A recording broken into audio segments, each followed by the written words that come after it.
ابو غوث پاک رضی اللہ تعالیٰ عنہ نے حقیقتاً فرمایا انا رجل اعجمی، میں ایک عجمی انسان ہوں، کیف اتکلم علی فصحاء بغداد، یا رسول اللہ میں بغداد کے فصحاء، بغداد کے علماء، بغداد کے اہل علم کے سامنے اپنی زبان کیسے کھولوں، کیونکہ جیلان ایران کے ایریا کا ایک قصبہ تھا، میں تو وہاں سے ہوں، اور فارسی نسل اگر ہیں یا نہیں مگر سید ہیں اور بظاہر فارسی تھے، عرب کے جہان میں آیا ہوں تو میں کیسے کلام کروں۔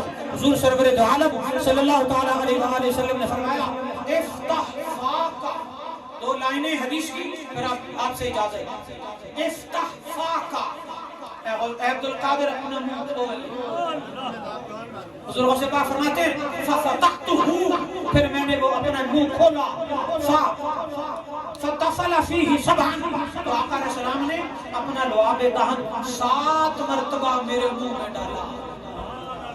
پتہ چلا جب زبان کھولنی ہو نا، لعاب دہن میں ہونا، لوگ جب زبان چلانی ہو، جب مسئلہ حل کرنا ہو تو اللہ کے پیارے بندے اپنے لعاب دہن کو استعمال کرتے ہیں۔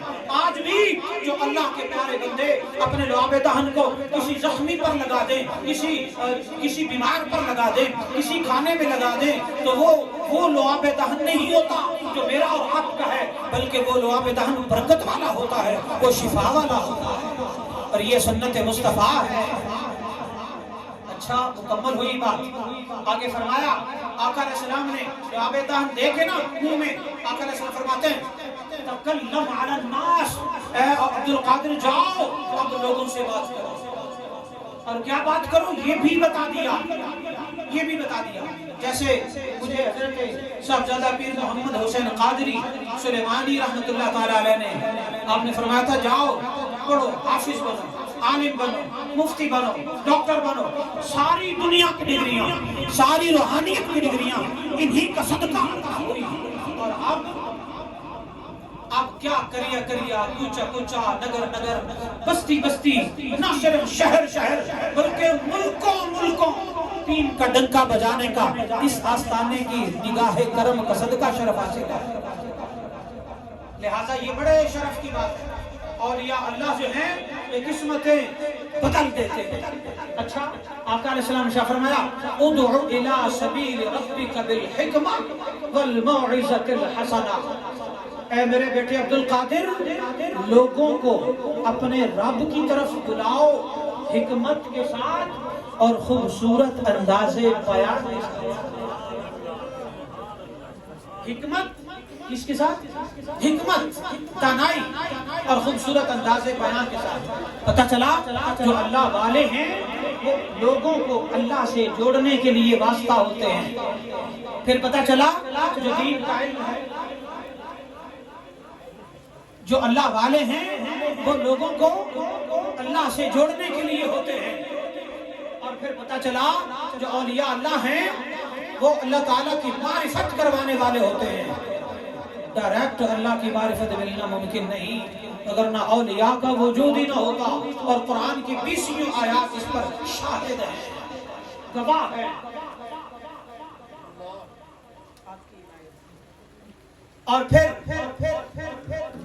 اگلی بات، آقا علیہ السلام تشریف لے گئے، آپ فرماتے ہیں فصلیت الظہر، میں نے پھر ظہر کی نماز ادا کی، وجلست وحضرنی خلق کثیر، اور پھر میں اپنے آستانے پر بیٹھ گیا، اللہ نے لا تعداد لوگ میرے پاس بھیج دیے۔ پتہ چلا اولیاء اللہ کے آستانوں پر نمازوں کے سلسلے رہتے ہیں، اولیاء اللہ کے آستانوں پر اولیاء اللہ بھی سجدہ کرتے ہیں رب کو، اور ان کے پاس آنے والے بھی رب کی بارگاہ میں سجدہ کرتے ہیں۔ اور یہ کون بتا رہا ہے؟ حضور غوث اعظم، غوث الاغیاث، قطب الاقطاب، غوث سمدانی، شہباز لامکانی، الشیخ عبد القادر جیلانی الحسنی والحسینی البغدادی رضی اللہ تعالیٰ عنہ اپنی زبان سے یہ بات ارشاد فرما رہے ہیں۔ اور فرمایا پھر کیا ہوا، میں سٹیج پر بیٹھنے لگا تھا تو فرأیت علیًا، آخری لائن ہے توجہ سے سننا، کہتے ہیں میں نے حضرت علی المرتضیٰ کو دیکھا، مولا کائنات آئے، کون آئے؟ مولا کائنات، بغداد کی جامع مسجد ہے، آستانہ غوث الاعظم ہے، خلق کثیر بیٹھی ہوئی ہے، اور کون آیا؟ مولا کائنات حضرت علی المرتضیٰ شیر خدا رضی اللہ تعالی عنہ کہتے ہیں قائماً بإزائی الی المجلس، میری ایک طرف، مجلس کی ایک طرف مولا کائنات تشریف فرما تھے، اور پھر کیا ہوا؟ میں کھڑا ہو گیا آپ کے استقبال کے لیے، فقال لی، مولا کائنات نے مجھے فرمایا یا بنی لما لا تتکلم، اے بیٹے تو کلام کیوں نہیں کرتا، تو تقریر کیوں نہیں کرتا، تو لوگوں کو دین کی طرف بلانے کے لیے خطاب اور سپیچ کیوں نہیں کرتا؟ پتہ چلا یہ جن جو تقریریں کرتے ہیں نا، دین کی طرف بلاتے ہیں، وہ عام لوگ نہیں ہوتے، وہ اس بارگاہ کے منظور نظر ہوتے ہیں۔ ایک بات میں آپ کو یہاں پر ایک واقعہ سنا دوں اپنے اس جملے کو ختم کرنے سے پہلے۔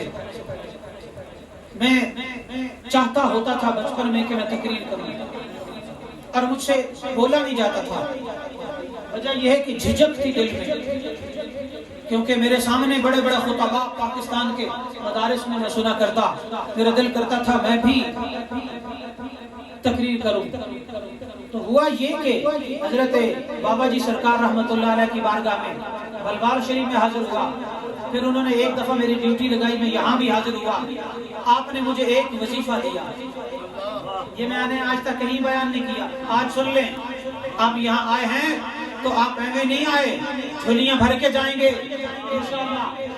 تو مجھے فرماتے ہیں ایک وظیفہ دیا، وہ راز کی بات ہے، وظیفے کے بعد آپ نے فرمایا منہ کھولو، میں نے منہ کھولا، آپ نے گڑ منگوایا، اس کے اوپر لعاب لگایا اور فرمایا کھا لو، میں نے وہ کھا لیا۔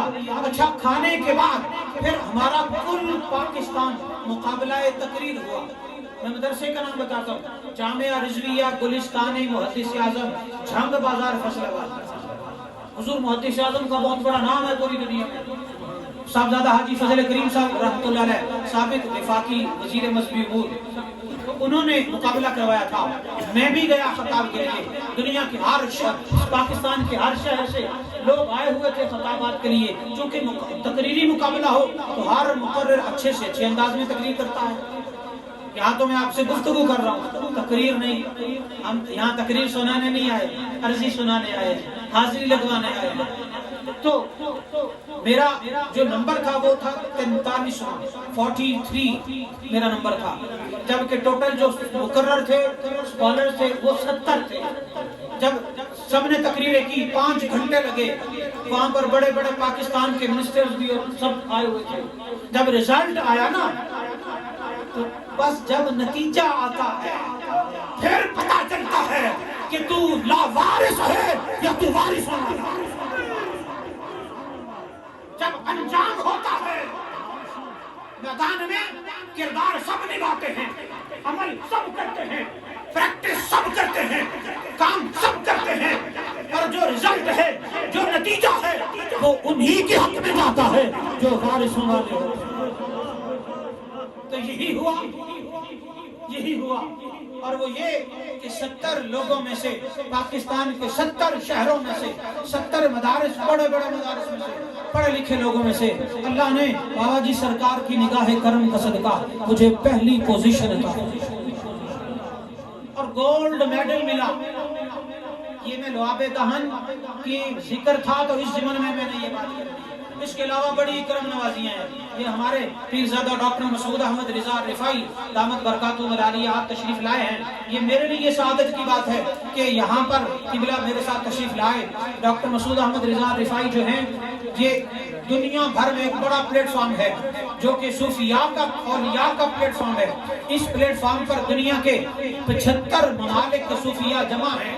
کیا بغداد شریف کے پیر صاحب ہوں یا مسجد اقصیٰ کے خطیب ہوں یا پھر جامع مسجد امام ابو حنیفہ کے خطیب ہوں یا امام مسجد نبوی ہوں یا پھر امام کعبہ ہوں جو اہل سنت عقیدہ رکھتے ہیں، یا پھر دنیا بھر کے آستانوں کے PhD لیول کے جو لوگ ہیں اور وہ حقیقت میں صوفی بھی ہیں، جن کے 10 اور 12 اور 18 ملین مرید ہیں، وہ سارے کے سارے اس پلیٹ فارم پر جمع ہیں۔ اور حال ہی میں اس پچھلے مہینے کے 16، 17 اور 18 تاریخ کو الجزائر کے